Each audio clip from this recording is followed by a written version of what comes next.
In 1970, Dodge built 8,574 Charger RTs with a 440 Magnum. Of those, only 1,443 had a 4-speed transmission. That left 7,131 with the automatic transmission. This B7 Blue, white top, white interior, AM8 track air conditioning car is one of them. Oh, give me a home where the buffalo roam, where the deer and the antelope play. The worst parts of the Bible have come to fruition. I think Mark is crazy. And the skies are not cloudy all day.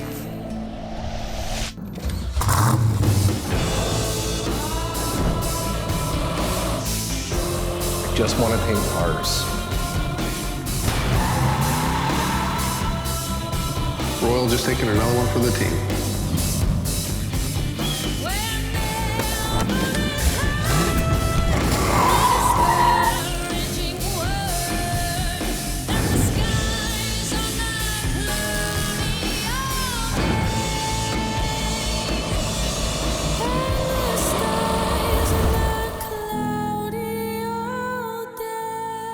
They're coming to get you, Barbara.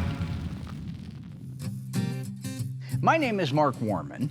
I am the Book of Genesis in the story of graveyard cars. And I'm Aaron Smith, and I guess that makes me the co-book of Genesis? No, there are no co-books in the Bible. Maybe you should familiarize yourself a little bit with it. And I guarantee you weren't there at Genesis. You didn't come in until Deuteronomy. It's not Deuteronomy. We're here today because this is a very cool episode featuring a very cool car that is finished and has been here for a long time. We have a lot to talk about. When we started going through the old footage of this car, we forgot how much we had done with Alyssa. And it's great to flash back to it, and it's really good data. So we're just gonna kind of help drive that story a little bit and cut some of the silliness out, if you will. But not too much of the silliness. No, that's why people tune silly. into graveyard cars for the silliness. This is our fender tag. If we read our fender tags like we've learned, bottom to the top, left to right. In this particular case, E86 means it's a 440 Magnum, D32 heavy duty 727 torque flight. XS29 is the first 4 characters of the VIN, means it's a Charger RT. U0G, the U means it's a 440 Magnum, the 0 means it's a 1970, and the G means it was built in St. Louis. The rest of these are the sequence of the VIN. Now the next row up starts getting to color. When you get into color interiors, that's when you tend to start getting into options. This is EB7. The E means that the color first came out in 1969. B7 is the shade of the paint. B7 Blue is not a high impact color. It's a beautiful color, but it's not a high impact color. C16 is a center console. C55 is bucket seats. G33 is left-hand outside chrome remote mirror. G31 is the right-hand outside non-remote chrome mirror. H51, air conditioning. All these are gonna have dollars with them. J25, 3-speed wipers. M21, drip trough moldings. M31 belt moldings, N85 tachometer, R22. So let's just go through. We have the basic rundown. B68 means it's a striped elite car. It's a great idea to take the original sales codes and add them all up in the book. So you have your base price for the car, then you have all the sales options on it. Add all of those up, and we saw what that car sold for in 1970. So B51 is your power brakes. In our case, ours is a disc brake car. And if you added disc brakes with power brakes, which is mandatory, $27.90. So you better put $27.90 down there for power disc brakes. All right, and then the next one over is C16. Center console, not available with 3-speed on the column shift, not available with the center front seat, optional with bucket seats, $54.45 is our price to add. G31 is the right-hand outside mirror, $6.85 for G31. And G33, which is the left-hand outside remote control, $10.45. Because remember what we said earlier, a manual outside is standard because it has to have a mirror from the factory. H51, air conditioning with heater, $357.65. Jeez. J25 is our 3-speed wipers. standard with a 383 and a 440 RT. According to this, you don't charge extra for it if you have a 383 4-barrel or an RT, so there is no add for J25. M21 is our drip trough moldings. I know those are standard. N85, which is a tachometer with clock, 8-cylinder only, charger and RT models, $68.45 for that little jewel. Now, this is the fun one.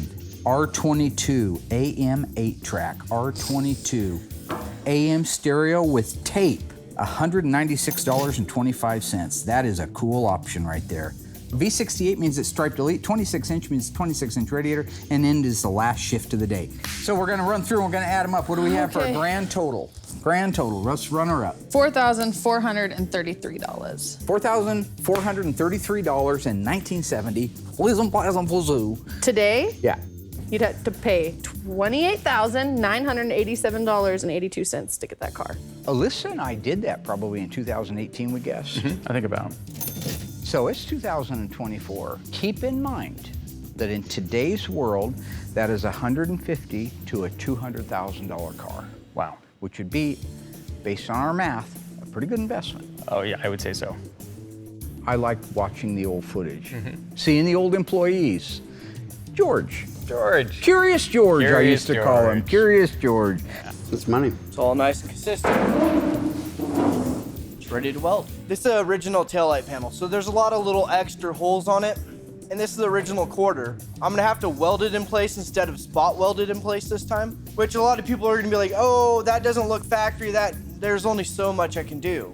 The great thing is, I've got the original taillight panel, I've got the original left-hand quarter, so the more cautious I can be about it, more happy I'm gonna be at the end of the day knowing that it's where it should be and perfect. Remember that episode where I was doing my David Brent from The Office the first day he showed up here? That was funny. That's plumb crazy. Why would you do this? Why are you laughing? I guess you might say we painted him in a bit of a corner. Yeah, That so was Will funny. didn't think it was funny. Yeah, Will doesn't have a sense of humor. Yeah. That's the problem with Will, is he needs to go out and buy a sense of humor. Okay, my stuff is funny, whether I'm regurgitating it from somebody else who's funny, or whether I'm taking something that isn't funny, like a funeral, and I'm making it funny. Coming up, the long-lost footage of an engine assembly is unearthed and aired for the first time. But how was this segment tracked down? It was my idea to look for it because I said it existed and you said it didn't. Mark takes jabs at his number one as we continue with Body and Paint. This is all a conspiracy to put Will down. Grow up. But what happens when Will steps in to defend himself? Defend yourself from what? Find out when Graveyard Carz returns.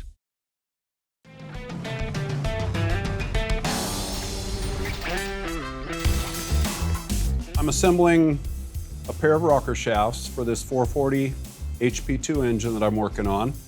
And in order to do that, I have to orient the shaft so that the oil passages are facing outside of the engine.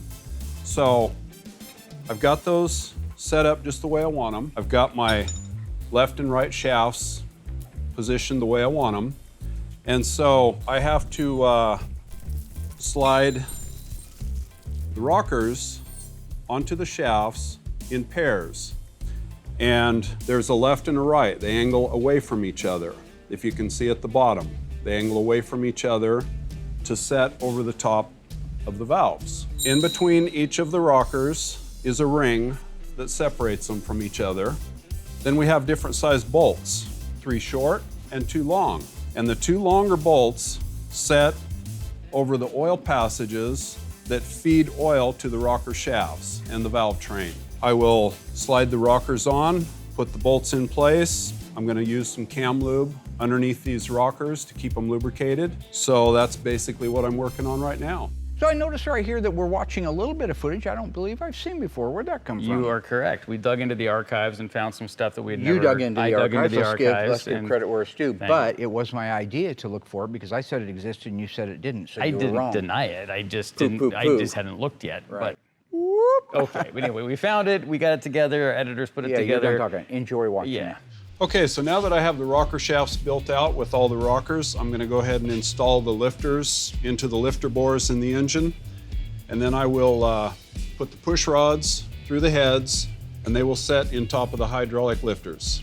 The hydraulic lifters sit on top of the camshaft, and they create a hydraulic cushion for the push rods to open and close the valves on top of the head. So now I have the lifters and the push rods in, so I can set the rocker shaft over the top of those on the valves. It's a little tricky because you have to line up all of the push rods in the holes in the top of the rockers, all 8 of them. So after I get the rocker shafts in, I'll have the heads built out and I can finish up with the valve covers and then the intake manifold. So that's how that's done.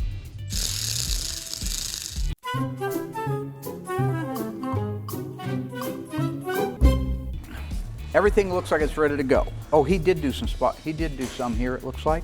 Yeah, there is some weld through on there, but this needs weld through on there. Okay, I gotta ask because Will did bring up to me that you seem to bring up these kind of random, flashbacky, not necessarily relevant things that seem to be there just so you can make fun of Will. Yeah. So is this scene actually relevant? This is all a conspiracy to put Will down. Grow up. Center console 3-piece brackets. These are my original ones that came out of the car. How do you know those are located in the proper place, that they got transferred correctly? And how do you know that they are straight up and down to the rest of the car? Because we've already put the console on it, that's it. You did? I did. You mocked the console on there? Yep. Oh, well. By all means, can I see that? Where'd you put it? It was sitting right over here. Oh, Oh, yeah. thanks, Addy. Here comes Bam See? Bam. There you go. How about the fact that it's relevant from the standpoint of it gets a console in it, and my audience at home that deserve to know this, how to install the brackets on a new floor so that it's level in the car. Do I do it to install? Well, yeah. Sure, I could use any clip to show this, but I'm not gonna lie. I don't want to end up like that, all right? The truth shall set you free. Is that okay with you, Reverend Aaron? Sure, not a reverend. Priest? Not that either. Pastor? No. What do you want to be? I mean, right now, just home. Yeah. So everything is welded in place. All the transfers have been made. The holes, the provisions for the plug welds are in place. Would you feel at this point that is ready to go into my 1970 Dodge Charger RT 440 automatic 727 torque flight, bucket seat, white interior, white top, white C-stripe, not a Bumblebee, air conditioning, 6-way seat AM 8-track car. When we started this, I already told you it was ready to go in. Yeah, I know, but I've So already why do you noticed a need to couple hear of it again? problems with it. You didn't so. notice any problem. Okay, so if you're all done with your silliness, can we just catch people up, say where we're at with this? Oh boy.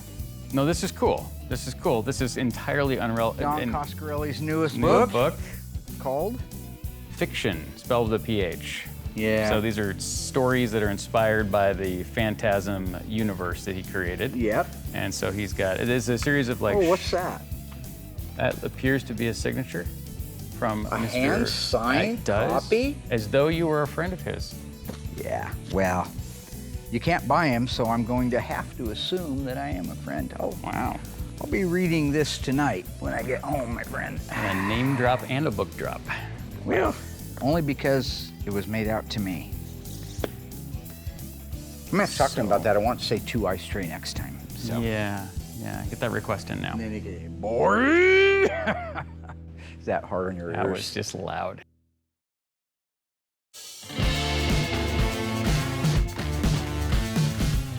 The two-tone on the doors, we've talked about it before. The car is a B7 blue, so you have to paint the perimeter of the door B7 blue. But it's also got white interior door trim panels and white upper door trim panels. So what do you have to do? You have to mask off that white before you clear it. Wait, come back and paint white everywhere on the door that's supposed to be, that's gonna have a white trim panel up against it. The demarcation line, can I use that word with you? I would prefer it. The demarcation line is the weather strip that seals the door to the body. On the inside portion of it's going to be the door trim color. On the outside portion of that weather strip is going to be the body color. You will not see that on an e-body.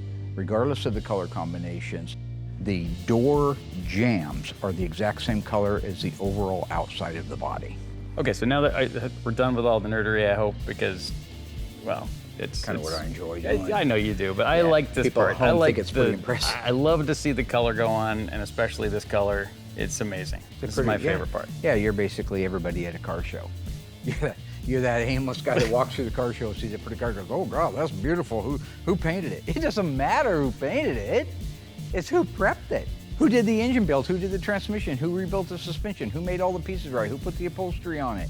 Will rides around on everybody's coattails. You see the #1 painter click, #1 painter in social media, #1 painter does it again, #1 painter does it again, like some kind of a cover of a Batman comic book, like he's a superhero. He hasn't done anything.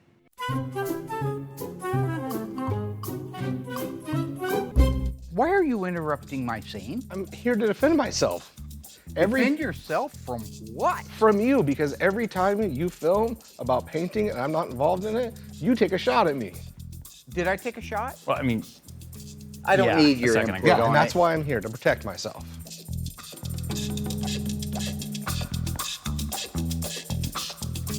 This is exactly why I'm here. What in the hell is with the Sanford & Son music while I'm wiping down a car? Well, first off, I haven't seen the edit. Is there Sanford & Son? Did you put Sanford & Son? I didn't do it. It was probably one of the editors. A great show, by the way. It was, yeah. Red Fox, yeah. What's your problem with it? Oh, I don't have a problem. I don't think I've ever even seen it. Yeah, well, he's a junk dealer and you... Okay, in fairness to my little friend Will, go right ahead and tell everybody what you're doing. I apply 5 to 7 coats of the B7 Blue and give it about 10 to 15 minutes flash time in between each coat. And after we have applied all of the base coat, what do we do next? At that point, we're ready to clear. So I go in the booth, I tack the whole car down, and then apply 3 coats of clear with about 45 minutes to an hour in between each coat, depending on the temperature. You ever have a problem with solvent trapping if you're going to finish base coating and then immediately just put clear on it? Because I said, what do you do next? And what you really do next is you give it a little purge time, right? Well, because if you do, you can go ahead and tell everybody at home. after I finish my last coat of color, by the time I go out of the booth, mix up my clear, I'm ready to go back in and apply it. How long does it take you to mix up the clear? Well, a lot of times we're filming, so about a half hour. Huh. So you can mix your clear up faster than any other painter in the world. Probably just as... Oh boy. What's your problem? No, you're doing the My Cousin Vinny thing again. I finally He started is, pointing isn't this. he? Yeah, it's so somehow the laws of physics are different in your paint booth. mixing booth. Yeah. All right. Yeah. Talk to us about the clear. I use a DCU 2002. I do 3 coats, 45 minutes to an hour between each coat. So after my 3rd coat's done, I let the booth run overnight, and then we cut and buff it about a week or 2 after that. And what exactly color is this car, would you call it? Well, sir, it's B7. Technically, it's EB7. EB7, and why is the E in front of it instead of the B? And why wouldn't you know that? But go ahead. Because it came out in 1969. That's right. That first letter represents the year of the car's E, alphanumeric code for 1969. And just curious, what color is this? Blue. There it is, folks. It's blue. Metallic. Yeah. Metallic. Good. Metallic. Yeah, boy, not much gets past you. I was curious because I know Mark has been on you about painting the roofs on all the cars. So like, Yeah, that's just not going to happen. It gets a vinyl top, it's cleared, it's protected. And what's your reason for it? There's a shortage of material, so I'm saving you money. I can save the leftover paint for the next EB7 car that I have. Or the next car you have to paint 3 times to get right. Huh. After the break, Mark and Aaron cover the assembly on the 1970 Charger RT. All of the trim wasn't fit to the bodywork. But will Mark's critical eye turn to his assembly tech when Brian takes a deep dive into assembly line markings? Brian needs a little bit more experience with those stamps. And with a drive test approaching, does Mark need to have a word with his producer? The equipment that you guys destroyed. Find out when Graveyard Cars returns. This car was done a long time ago before our new body men that are here. And so all of the trim wasn't fit to the bodywork. And we talked about it recently, how you have to take the molding that you're gonna put on the car, you have to build your filler around it, you have to build your metal around it. So it just took us a lot longer to pre-fit the back window moldings. Then of course you have to do the final adjustment on the trunk lid, which was no problem. But you see them, they are putting on the trim, tightening down the final trim for the vinyl top. They're tightening up the deck lid. They are aligning the deck lid into position and tightening it down in preparation for the stripe. So these are the final fitment pieces, but because it wasn't done before the car went through metal, they had a little bit longer time, but they got it and it came out beautiful. Nice. So today we're going to be putting the finish panel on our 1970 Charger RT. Now the finish panels are not available new, so you have to fully restore the original component. That involves stripping everything off of it, having it sit out to get the aluminum polished, and then once we get the polish done, we send it somewhere else to have it anodized. The part that is anodized would just be this part that's shiny in the middle. Once it gets done with that process, we bring it over here, we paint it with trim black to match the factory look, and we do get new emblems. We have a nice new Charger and a nice new RT emblem. This actually attaches with 17 different fasteners. Those were all restored in-house as well. These are all original fasteners. So getting all 17 of these to fit in the holes at the same time is the trick. And when I pre-fit it, I started with the bottom. It's a good sound. I think once you have the bottom 9 in place, the top 8 seem to line up a little bit easier than the bottoms do. Okay, so now we have them all kind of in place. We'll try to get a couple of fasteners on the back side to start holding it in position. There's 17 of them. I'll try to get some strategic positions tightened down around here.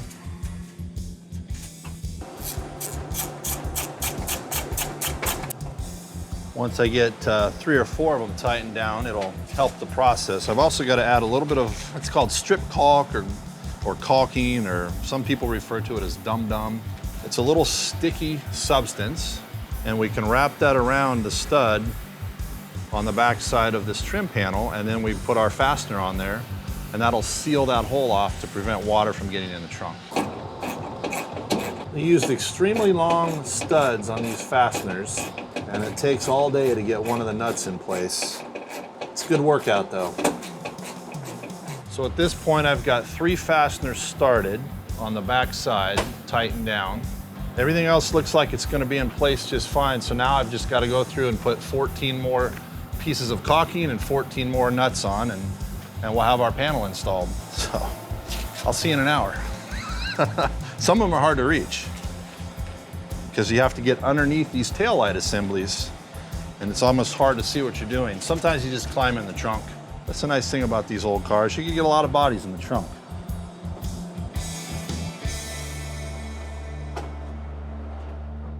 Ah, my favorite part, the decals. It transforms that, that. A minute ago, your favorite part was the paint. Now it's the decals, so it's anything shiny, right, Rupert? Yeah, basically. Great. Yeah, decals are pretty, guys. It's nice for me to watch Dylan coming along, right? Because he's done a pretty good job with Brian on all the prepping and learning how to condition parts, get ready for stuff. But to learn the decals, like my own fruit of my loin, my seed, Alyssa, it took her a while. Her and Will ruined the decal on the Phantom Cuda, just destroyed it. Will is the worst decal installer on the planet today. You're picking on him again. It was just here. Yeah, that was about paint. This is about decals. Oh boy. Yeah. Give him a break. I got a lot more. The last mechanical part that Brian has to install before he does his undercarriage markings, all of his assembly line markings, and his information labels is the 2998-956. Radiator.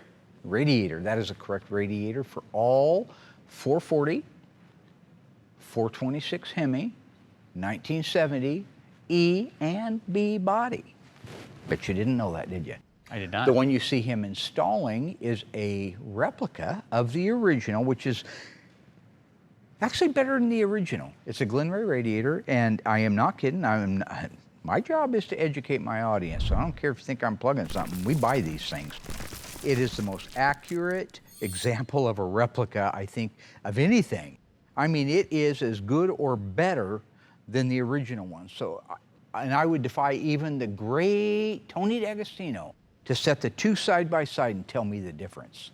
That interior is gorgeous. I mean, that dash, and I gotta say, the motorized slider, that is amazing. I would like to point out that. Instrument Specialties did all the wood grain on that one. Ah. Yeah, they did our gauges and our wood grain, and we just did the paint work on it. And that wood grain is accurate. And a lot of the decals that you put on, that some people put on, we used to before we knew who Instrument Specialties was, isn't even the right grain. So I'd like to point that out. But yes, those are beautiful shots. Question for you. The equipment for the car, the camera that you guys destroyed, you and Tiny, and wiped out, and now we have to shoot everything out of the back of an old Dodge truck. It's all What repaired. was that? except It isn't for repaired. one- All I do is trip over it all day long. We just got to get a new gimbal. I bought the gimbal. I bought all of this stuff. It broke because you weren't being a good co-pilot. Replace it. If this was Top Gun, everybody's be dead. It's literally one thing to replace, and we could be out doing driving footage again. One thing to replace. That's it. In addition to the $250,000 for the stuff wasn't that I that bought much. the first time. $150,000. No. It was. Well, then why am I lower. paying $150,000 for equipment I can't use? That was- And a totaled car. You haven't got the car fixed yet? No, I haven't got the car fixed yet. I don't have any money. I spent it all on the equipment. You've got everything here to fix it. You're the worst human. No, I love this. I love the learning bits, the educational bits when we get them. We haven't done this in a while. These are the markings, the assembly line markings. And I thought that we would just go ahead and roll on it because Brian is teaching Dylan, so he might as well be, a surrogate. Can I use that word? Sure. They're a surrogate for our audience to learn, right? The only thing I might add is Brian needs a little bit more experience with those stamps. I agree with Mark. I do have some learning to do when it comes to the stamps. But hey, to stay out of Mark's crosshairs, and in the event that you can't read them, why don't I walk you through them? Hey, the 902 that you see on the flange of the third member represents the date that the third member was assembled. The 930 that you see on the axle represents the date that the axle was assembled. 902, September 2nd, 1969, and 930, September 30th, 1969. Both precede the scheduled production date of the car. The B that you see me applying represents that this housing is a B-body housing. The X is just an inspector's mark, probably indicating that everything is assembled correctly on the rear axle, but we really don't know.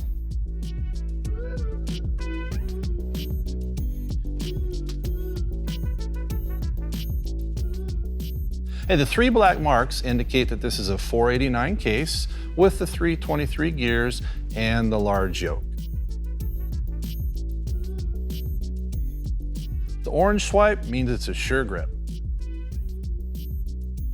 The orange again here is also an indicator that it's sure grip oil going into the rear end. The blue mark just means it's been filled to capacity, topped off, ready to go. The mark that I'm putting on now indicates that the park brake has been installed and adjusted. Just for the record, we have seen these in white as well. Since I have the car up in the air right now, I'm gonna go ahead and put all of my part number labels in place, even though I haven't quite finished with all of the markings. The brown paint mark that you see on the torsion bar itself indicates which bar that it is. In this case, it gets a brown swipe, which indicates a 780 and 781 torsion bar. This red swipe on the boot just means that it's been installed and filled with grease. The white daubs indicate that the nuts have been torqued down and the cotter pin has been installed. Hey, we've seen some front ends with none of these marks, but we've seen others with white marks, red marks, green marks, you name it.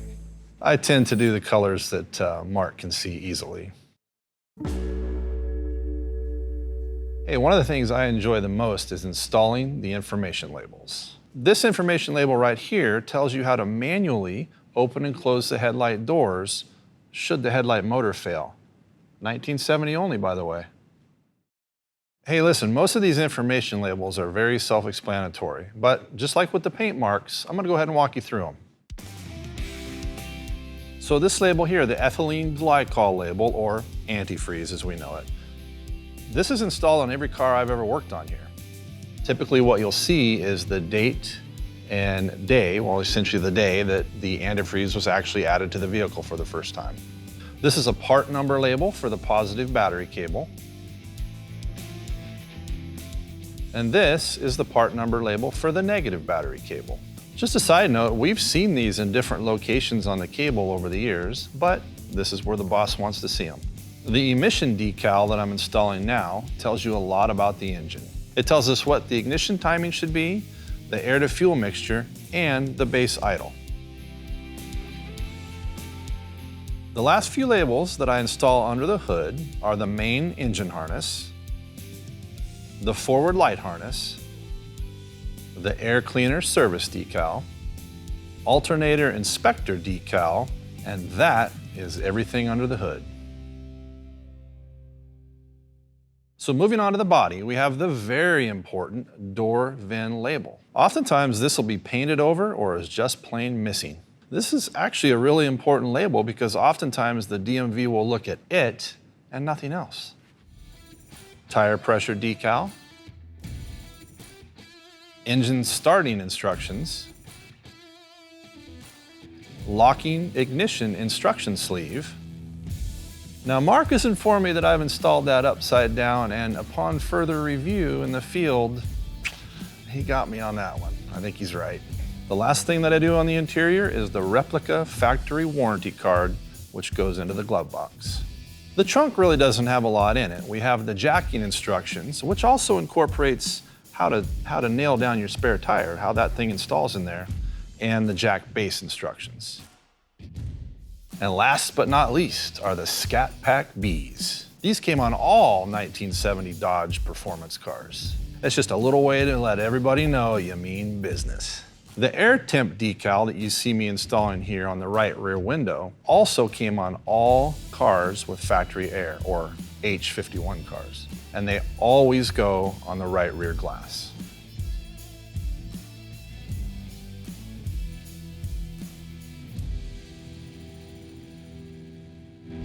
Still to come, Mark takes the 1970 Charger RT on a road test. It's 104 degrees today. It is nasty out. Will this road test go smoothly and efficiently? The steering wheel feels good. I gotta set the idle down a little bit. Or will being behind the wheel in a hot Charger go to Mark's head? I don't need the aggravation. I'm a lazy slow paint fire. Find out when Graveyard Carz returns.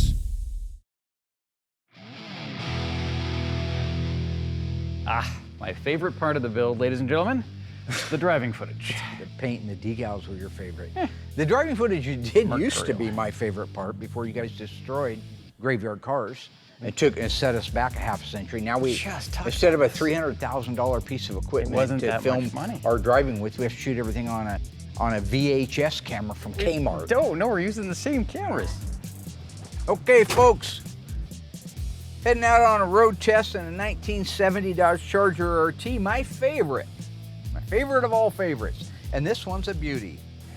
B7 blue, white vinyl top, beautiful white interior, loaded with options, air conditioning, AM 8-track, tick-tock tack, console shift, wood grain wheel, you name it, she's got it. They've done a systems check inside. I like to do my own systems check because I'm the guy that's going to be out on the road with my life in my own hands. So, to begin, I like to just start the car. Tap the gas one time, hit the key. And there it is, running good. Listening for any engine noises or something weird or unusual vibrations. Feels great. Feels like an old 440. It would appear that our tachometer is working great. And the clock is set and working great. Okay, fuel working, although a little low. Temperature works great, oil pressure great, and charging system great. I like to turn the headlights on and check the charging system because if there's a failure, it'll be under a load. So there's my lights. Compensated for it, went right back up. Beautiful. Now we're going to run through the heat and cooling, the HVAC, if you will, and just, so those are working. There's our max AC, heat, defrost, and fan. Pull all those back off. That system is all working great. The functionality of the shifter is important. So We push this button down, go into reverse. The button should stay down as it's a lockout. Into neutral. RPMs come up, might be idling a little fast, but I don't have the air on right now so I can hear things. And there's our drive. Row through the gears just like you're out on the road. There's low, click it up once, button comes out, that's second.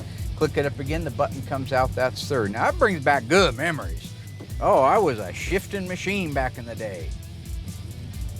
Okay, everything seems to be in order for a systems check. We're gonna head out, leave it in drive, and just take off, see what we got. All right, left turn signal indicator working. Just check the right one while I'm here. Yep, we're good there. Okay, there's a nice first gear shift, second gear shift. Hey, not bad. Air conditioning's blowing nice and cold. Not ice cold, they don't get ice cold anymore. It's 104 degrees today. It is nasty out. So I'm saying that air coming through there's probably around 60, which is great on a 100-degree day. All right, right turn. Steering wheel feels good. I got to set the idle down a little bit. Idling a little bit quick.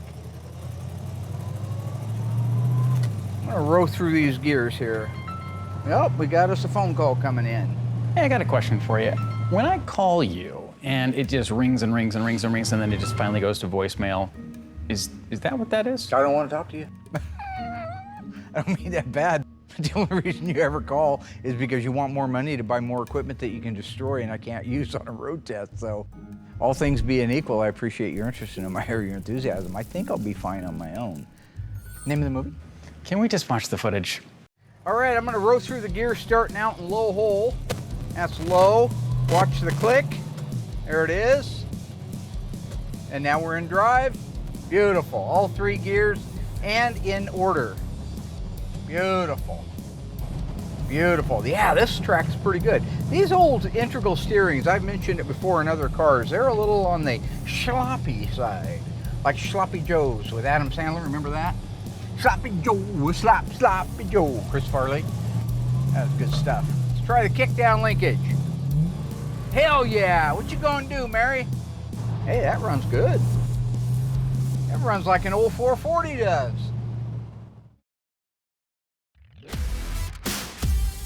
A Charger is a very rich car compared to a lot of the Mopars. It's a bigger car, and if you look at the platforms, when you go to buy parts, it'll say, well, B-body of Plymouth, B-body Dodge, but then they'll say, except Charger, because it's on its own.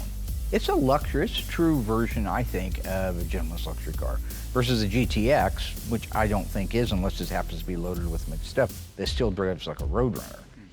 This car, when I drive it around, it feels good. It's solid. There's no vibrations. There's nothing weird happening with it. It holds the road well. It's a little cushy. They all are. They're all a little cushy.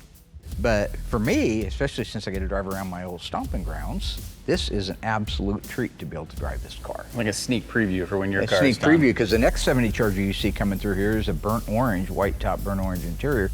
That's a flashback to 1978 for me, and I guarantee you, all of you at home. Turn the radio on. An emergency. Because we have been followed by official news and instructions. This concludes this test of the emergency broadcast message there. You probably know I'm out driving around in a case snorkeler. Second. Whew, I need to get something for that whiplash. Hey, you know what? This thing drives great. Very nice, no rattles. Brian is doing a phenomenal job. Hang fire. Mick Jagger, hang fire. I don't need the aggravation, I'm a lazy slow, hang fire.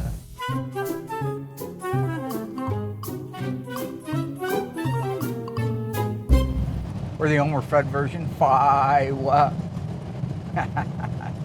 Robin Williams.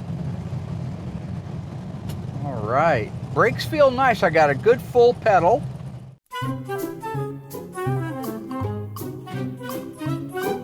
Okay, we got our locking instructions, column lock instructions here. The starting instructions, very nice.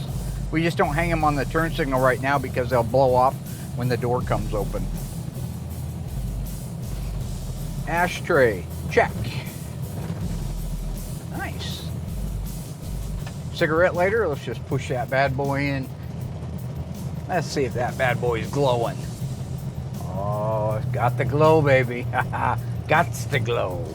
So I have a little like obligation, like just to ask this, but you know, you're looking at the camera to your right, and you're trying to talk directly to it to give the audience the feel that they're sitting there in the That's the passenger purpose seat. behind doing it. Yes, Sure, it's sure. acting. Okay, Yes, yeah. that's true. No, it's fine. Make them But feel like they're there. Yeah, but you know, like in reality, there's nobody actually there.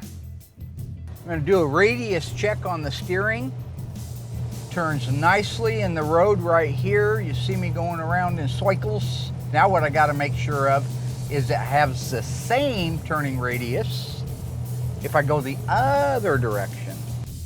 Yeah, Aaron, there's nobody in the passenger seat. Good. So that leads me to my next question. You call somebody a knucklehead. Feels good. Got to get out of this knucklehead's way. Is that acting? When I called the guy the knucklehead that almost cut me off, no, that was real. I was trying to do my radio run out and he almost hit me, so I had to stop doing the turn. Okay, because I looked at the B-roll and I looked at the drone footage. I didn't see anybody around you during that period. There wasn't a great big truck coming down the road? No. Defrost, close the ashtray, horn, honk if you're somebody's in your way. Do you have any idea how difficult you make my job? Yeah, I don't care. Turn the wipers on at the risk of dirtying up my windshield. Oh, look at that. My dad was dead, so my wipers didn't work. Window roll up and down, check that. You know, there I am, I'm looking at that camera again like there's somebody over there. What's up? I was told the other day that I don't look my age. I told that to my wife and she goes, well, you don't look your age. And then she laughed. So, I think I get where she's going with that. All right. Hey, we're gaining on it, folks. We got a car ready to deliver. This is fantastic. I checked that four-way flasher. Very unique in 1970. The four-way flasher is up on the column, where previously on 69 and earlier, it was a button up on the dash. But when they put the locking steering wheel in place and the reverse lockout linkage, they added the four-way flasher. Looks good. So, fantastic. Remember that, fantastic? It was Tim Meadows, right? Okay, I've heard the fantastic thing before. Can we please just wrap this thing up? My legs are hurting here. I got a 70 Charger ready to go home to an owner who I have a feeling is going to be pretty darn happy with it when it gets there. Now I'm going to get out all cool and stuff. Here comes a, oh no, come around the shop, please. Take a look at this guy. Stick your face in here. Right in here. No, right here. Yeah. Who's that look like to you guys? Huh? Night Slasher from Cobra? You hate me, don't you, pig? I hate this car, pig. I hate the color, pig. God, that guy, that was his whole claim to fame. What was his problem with officers? It's sick, man. Hey, you know, just curious. You got any upcoming visits with your psychiatrist? As a matter of fact, I do. Mr. I'm better than everybody else because I don't have to seek any kind of help or any kind of therapy or anything like that. Just then why would you film it all the time if you aren't making fun of me? Evidence.